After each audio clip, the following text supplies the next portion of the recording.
Principalment se tracta d'una segona fase que no és només una actuació arquitectònica, sinó que jo crec que al final això acaba sent una actuació social. És aprofitar aquells patrimonis arquitectònics, culturals, històrics que tenim,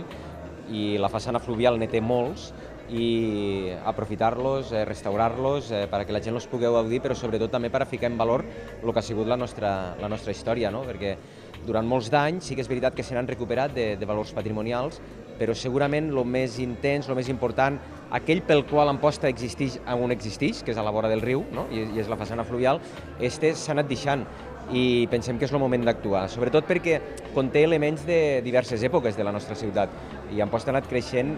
a partir d'aquí, no? I avui inaugurem l'Art Gòtic del segle XIII, hem vist com aquí hi ha estructures medievals, hi ha estructures carlines i per tant pensem que és absolutament necessari, com una segona fase prèvia al pla director de la façana fluvial, que és algo molt més ambiciós a 10 anys, aquesta actuació pensem que és molt interessant i l'Ajuntament en això està molt implicat. Hem adquirit 2 vivendes, tal com hem explicat, al carrer Victòria, les quals formen part d'aquesta actuació també